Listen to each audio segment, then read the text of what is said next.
right then and there. Either me personally, I would actually try to just go get the cookies and be out. That's where you have smart queens, where you learn how to work the guys even without messing around with them.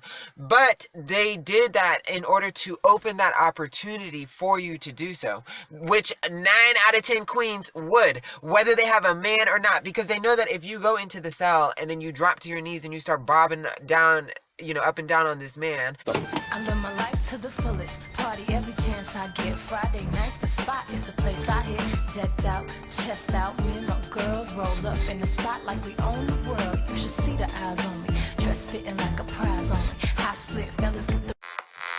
How you doing tonight? Hey. Okay, this camera is sitting a little bit low, honey. And also, as you can see, I'm not wearing no shirt, trying to flash you guys a little something, even though I ain't got nothing to flash. Shit. But I just thought, I don't know, for some reason I just wanted to just like spice up. I was like, oh, let me take my shirt off and put my sweatshirt on. Anyway, so this video we're talking about how gay guys are groomed to be penitentiary hoes in prison. And there's two aspects of it that I want to cover. The emotional and like psychological part of it, and then of course the physical, behavioral, like social aspect of it. How gay guys are actually groomed to become penitentiary hoes in prison. This is something that really irritates me, and I think for maybe like longtime viewers, you probably know this, because this is the whole point of why I'm sharing all this information anyway, is because from the outside perspective, it seems like people always assume gay people instigate this, or this is just their natural patterns, their natural behavior, but it's not actually true. In the prison culture, there's no women. There's no women. And to be honest, inside of prison, homosexuality is not tolerated. It is not something that is welcomed. It is not something that is accepted.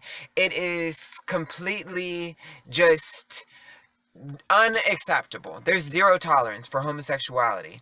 How it is even able to exist in that environment at all is under a mask. And the mask is that there are female imposters. I've made several videos on this topic covering these type of concepts and stuff like that, but this is really what it actually is. It's not seen as two guys, and this is for anybody who is in prison, period. Whether it is the guys that are engaged in these sort of things, or from the guys on the outside perspective who just see it and they make fun of it, or they judge it, or don't like it, or whatever, it's still seen as the same thing. There is somebody who is playing as if they are the female, and then, or in some of them, they actually see it that they actually are, like they are in transition. You can see that the person has breasts and stuff. They're a transgender female, they're in transition,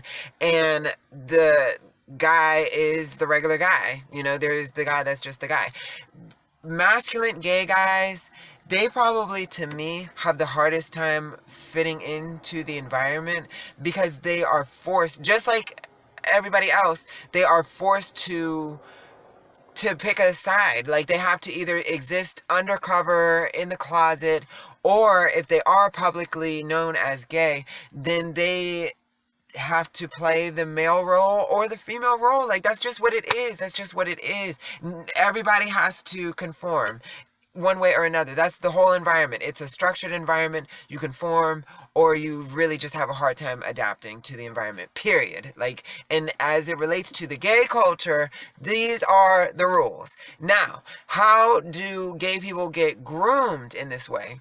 For me, the first time that I actually had really started to notice that I should be behaving as femininely as I possibly can, I should embrace my feminine, nature. I should probably even try to play it up even a little bit more, is from the interactions that I would have, People, when they first would hear that my name was Lucky, they thought that it was unusual, that I should have a more girly name. I had suggestions such as Danielle, Jazzy, Jasmine, I think even Princess. People used to call me Princess a lot, actually. They, just thought that I was just this dainty little princess, honey. Meanwhile, I'm ready to cuss a bitch out any second of the week, honey. But, I do try to be nice. I try to be as nice and friendly as I can. I like being nice. Y'all know I like being nice. I really naturally enjoy, I'm from the old fashioned, I guess, expression, do unto others as you would have them do unto you, treat people the way you want to be treated. I really took that to heart as a child, and I actually tried to live my life like that. But anyway, I digress. Sorry. So that was something that I noticed, and it wasn't just one person, it's several. This whole grooming thing that I'm mentioning with whatever examples I'm going to give, it's not one time or two or three different idiot jughead guys. It's almost everybody that you come in contact with. They think it's unusual that you don't have a girl name because most people like you, is how it's explained to you, have a girl name. There's that. Everybody thought that it was weird that I have a mustache. I think that some of y'all who have been here for a minute have heard me talk about this. And as annoying as it is for you to hear me say the same freaking thing, it was 10 times as annoying for me that I had to hear it all the time. It's like, why is this such a big deal? Why is this even something that you're even noticing in the first place? Aren't we all guys here? Clearly, I grow facial hair. So what is so unusual about me having a mustache? But it's just the culture. It's just the culture. Like, they just think that it's weird that I had a mustache. So there's that. Then the whole thing with peeing while you stand up. Everybody, which their nosy asses shouldn't have even been looking in my cell in the first place. Like, how are you even noticing this? Why do you even notice this? But sometimes it's not even always people that were being nosy looking into my cell. Sometimes it was my cellie, like the person I'm in the cell with. I just go to pee. I'm thinking nothing of it. Like, they're watching the TV, probably not even trying to pay attention to me or something like that. But then here they go run out. To my surprise, I find out that they telling everybody, he's standing while he's peeing up. Oh my gosh, when I saw him standing while he was peeing, it damn near fucked me up, y'all. Like, I'm just like, oh my gosh. And that had me develop a complex, to tell you the truth, for the longest time. Actually, to tell you the truth, until I got in the cell with Cam, I was so pee-pee shy. I was so pee-pee shy, y'all, when I was in the cell with people. Oh my gosh. Now that is a shame. Like, that's a shame. I was scared to pee in the cell, in my cell. Where else am I going to go? But I have to go. It would take me a long time. And then that would even make things worse because I'd be so embarrassed. Because it's like, I can tell that, you're waiting for the person. But I got my favorite, unless I was in the cell with Cam, my favorite people to be in the cell with was guys who prefer you flush while you're peeing. That's something that some people are strange. It's like a higher level thing. People who have been in higher levels and then come down. And then sometimes people who just get used to a cellie that maybe they had for a long time and now they just develop this like, thing where they just feel more comfortable that you continuously flush the toilet while you're peeing, allegedly, because this way it won't splash up on the toilet. Whatever. But that was one way where it did make me feel comfortable, because then the sound would drown out whether I was peeing or not. You know what I'm saying? So this way they weren't able to pay attention. Can you believe that this is something I had to actually think about? But, this is just what it is. I'm just running down the list. But in terms of socially, so, okay, we covered, like, the mental, psychological type of grooming. These are your interactions. As you just talk to people, you think that just like out here, you talk to people and it's like, okay, people get to know you as you are, how you present yourself. That's the way that people are taking you. That's just normal human nature, normal human behavior. In there, it's not like that. It's a very uniform type of culture. People are this. People are that. People are, this and the third, or whatever. Gangs, white guys, black guys, young guys, old heads, the queens. You know what I'm saying? So it's like, long timers, like short timers versus hard timers, whatever, the green fish or whatever they're called, fresh onto the yard. Like, it's like there's categories. It's a very uniform type of culture. And this is the queens. So any person that you're interacting with, if you're different from what is considered to be normal in this environment, then you're questioned to the third degree. Like, you just drilled with 21 questions. So that is part of the grooming process. Now, where socially I first had seen how it actually makes sense is honestly prior to even going to prison. And I realized that I'm not actually explaining about becoming a penitentiary hoe, but I'm gonna save that for after you understand the, concepts. So we're like doing this in stages, if you will. Socially, the first time that I had actually kind of, processed it, like logically in my mind, where I can actually see, okay, this is the environment, is actually before going to prison, when I was in that for anybody that don't know, I was in a maximum security pod, and the guys were, very rough around the edges. It was maximum security. That was the first time that I was around somebody who had gotten sentenced to 50 plus years because he had shot his girlfriend and her lover. He just like snapped. He found out that his girlfriend was cheating on him. His fiance, as a matter of fact, they were engaged. And he discovered that she, had a lover. I don't know if it was an ex-boyfriend or whatever the heck. But he actually planned a party. I loosely remember because, child, I was scared to death. This is the first time that I'm like, in contact with somebody like this. But they had planned, I guess, like a wedding shower or something, or some sort of party. I think maybe it was a bachelor party or her bachelorette party or something. But he literally caught them by surprise because I guess they were all friends. It was like his friend and his fiance. They were having a secret little love affair, and he discovered it, but they didn't know that he knew. And they had this party, they're drinking and all of this stuff, and then he just pulls out a gun and shoots them in the hotel, like at the end of the night after, whatever festivities they had. It's like a great night, just a fabulous night.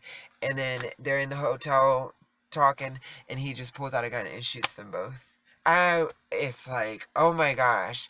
But that's neither here nor there. Anyway, this is the type of pod that I was in. It was, real deal. My first taste of like, I'm legit around criminal dudes. You know what I'm saying?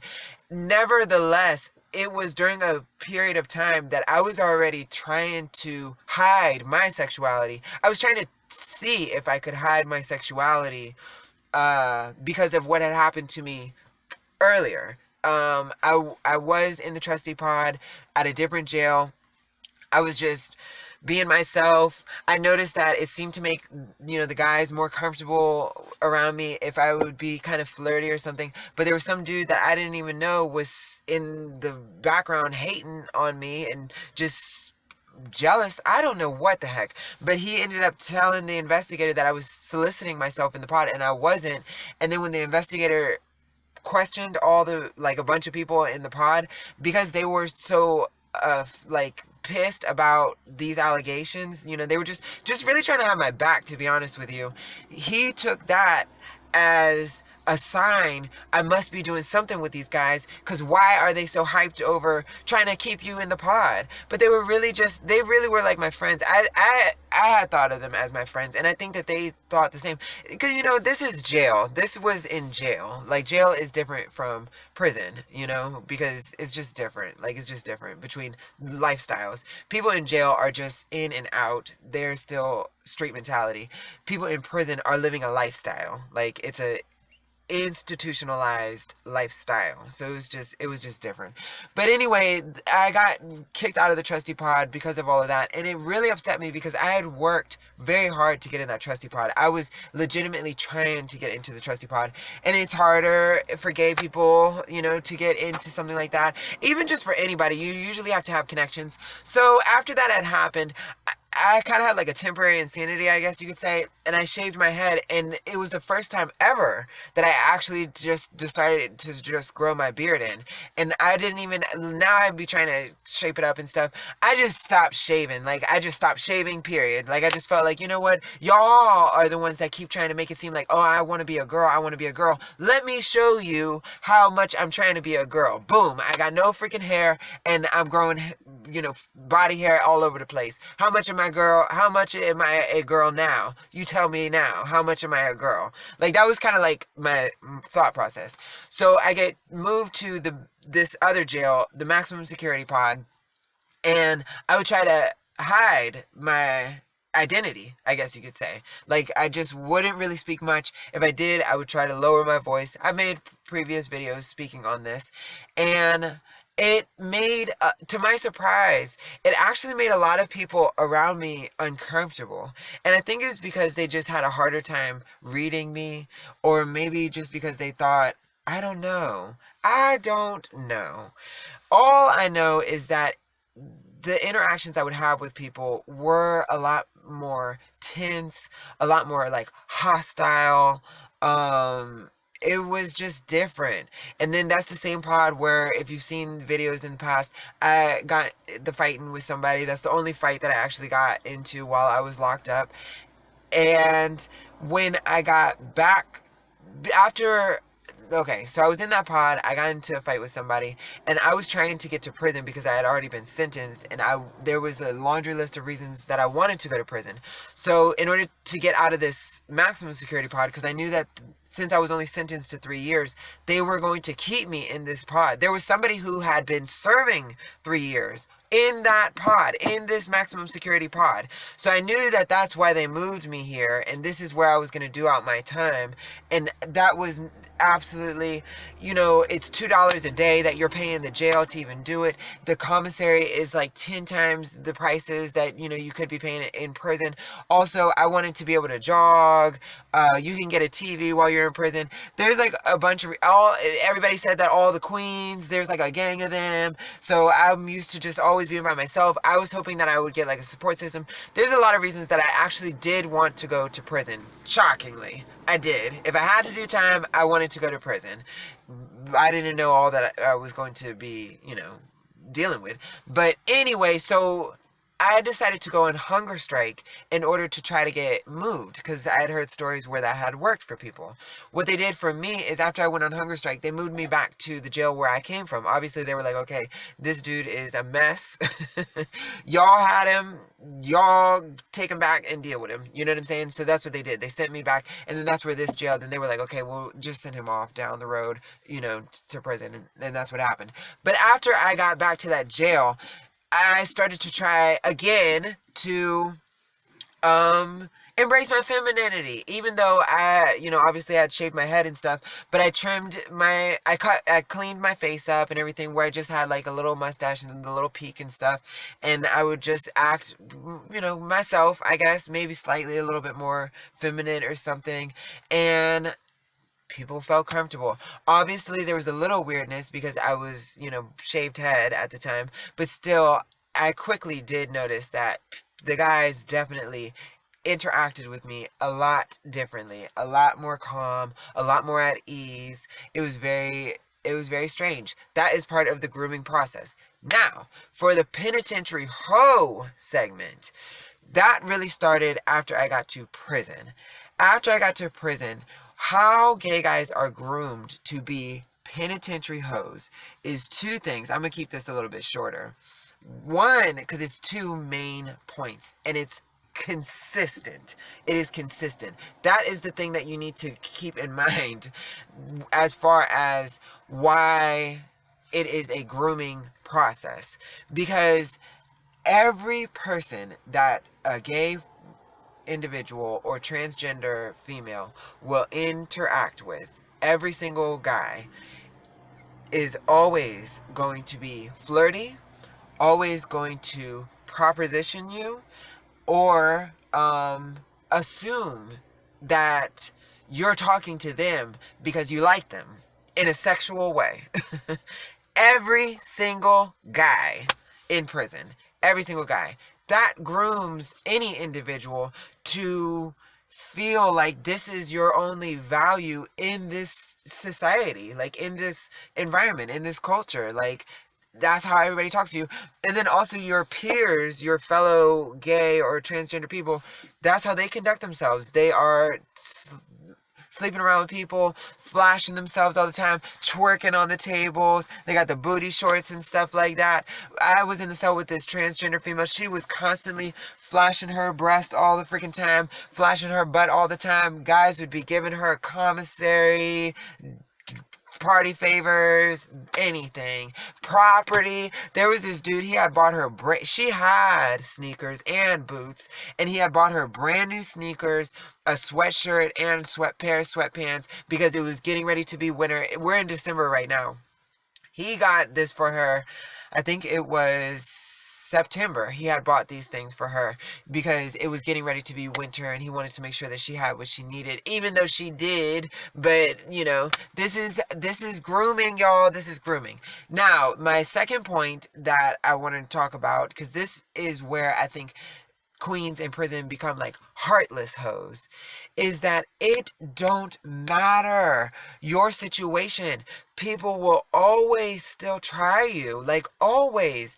If you are in a relationship with somebody and it is obvious that you are faithful to this person, or that you don't even really be trying to talk to anybody, guys will still try you at any opportunity that they can. The second that they see you by yourself for a second, or even, you don't even have to be by yourself, they will slip you kites, get somebody to send you a note. They will try to figure out what it is that you're into, to try to position themselves in a way that they can help you. For example, like if they see that you, I don't know, like, you like candy and cookies, like they see you in the pod a lot, eating cookies or something like that, they'll try to offer you like, hey, store day is, we had store day, say today is, what is today? Tuesday? Yeah, today is Tuesday. We had store day last Wednesday, and we aren't going to be going to the store again until Friday. So today's Tuesday. Chances are I'm out of cookies. They'll just offer, like, oh, hey, I noticed you always have some cookies or something like that. Did you need a couple of packs of cookies to tie you over till Friday? Clearly, as a queen, I probably won't have to pay it back, but it would be considered a gift. And I would be like, oh yeah, sure, thank you. Do you have such and such? And they would be like, yeah, sure, come to my cell, and we can pick out the ones that you want right then and there. Either, me personally, I would actually try to just go get the cookies and be out. That's where you have smart queens, where you learn how to work the guys even without messing around with them. But they did that in order to open that opportunity for you to do so, which 9 out of 10 queens would, whether they have a man or not, because they know that if you go into the cell and then you drop to your knees and you start bobbing down, up and down on this man, now not only will you be able to get some cookies and some soups and some coffee and some chips, but then also anytime you want to make a bowl pizza, smoke a hank or something like that, you itching for some prison wine, you can go to him and he'll give it to you because y'all messing around. And then to everybody else, it looks like y'all are just friends. Like he's just thinks that you're cool. It's like, oh no, I just be trying to look out for them because, people always got issues with the queens and stuff like that. So I just try to, make sure that like they're doing okay, that they all right or whatever. But really what it is, and then it looks like you just go and you just get some stuff, on store day, you might bring back a few things or something like that to make it look like you're paying back and forth, whatever. But really, you a penitentiary hoe.